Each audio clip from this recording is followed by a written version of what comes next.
হঠাৎ করে প্রোগ্রাম করলাম ধামরাইয়ের উপজেলা একটি গ্রামে, যার নাম হচ্ছে কাইজাকুণ্ড। তো এখানে আমরা ঘুরতে গিয়েছি দুজনে মিলে। দেখেন কি সুন্দর দৃশ্য, বন্যার পানি আসছে, চারিদিকে পানি আর থই থই পানি, মাঝখানে ঘর। এই যে চারিদিকে পানি, দেখেন ওই যে দূরে কিছু গাছ আছে, সেই গাছগুলো দেখা যাচ্ছে। সাথে ছিল রাকিব ভাই আর আমি আর আমাদের মাঝি সাহেব আমিন, দুজনে মিলে ঘুরতেছি। তো এই মুহূর্তে আমি বললাম আস্তে নৌকা পাও, তো হঠাৎ করেই রাকিব ভাই বলতে চাই জুড়ে ভাও নৌকা, আস্তে কোনো নৌকা পাওয়া যাবে না। আমি একটু ভয় পেয়ে গেছিলাম, কারণ আমি তেমন একটা সাঁতার জানিও না, এখানে অথই পানি ছিল। তো আমাদের নৌকাটা এগুচ্ছে আস্তে আস্তে।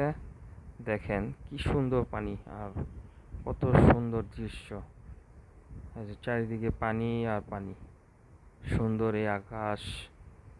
আর পাশে আবার এই যে ছোট ছোট ছেলে মেয়েরা নৌকা বাইতেছে, তাদেরকে দেখে আমাদের খুব ভালো লাগতেছে। তো ওরা আবার দুষ্টাপানি করে বলতেছে যে আপনাদের নৌকার সাথে আমাদের নৌকা লাগাই দিই। তখন আমি ভয় পেয়ে গেছিলাম, আমি বললাম যে না, খবরদার তোমরা এই কাজ করবা না। তারপর আমরা আবার চলতে থাকলাম। দেখেন ওই যে যে টিন শিটটা দেখা যাচ্ছে নীল কালারের, আমরা ওখানেই যাব।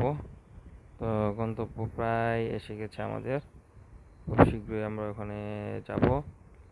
আস্তে আস্তে নৌকা বাইতেছে, নৌকাটাও তেমন একটা ভালো ছিল না, আমার একটু ভয় ভয় লাগতেছিল যে কি হয়, ওই চিন্তা করে আমি আগাইতেছিলাম। তো যাই হোক, এই পিচ্চিগুলো একটু দুষ্টাপানি করতেছিল, এই পিচ্চিগুলো একটু পাজি টাইপের, তো ওদেরকে সাবধান করে দিলাম।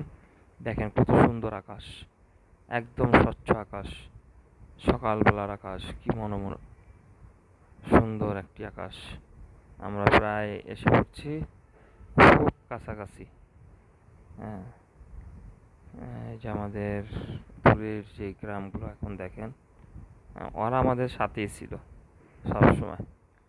তো আমি যখন বলছি তারা সরে যা, তারপর আস্তে আস্তে ওরা অন্যদিকে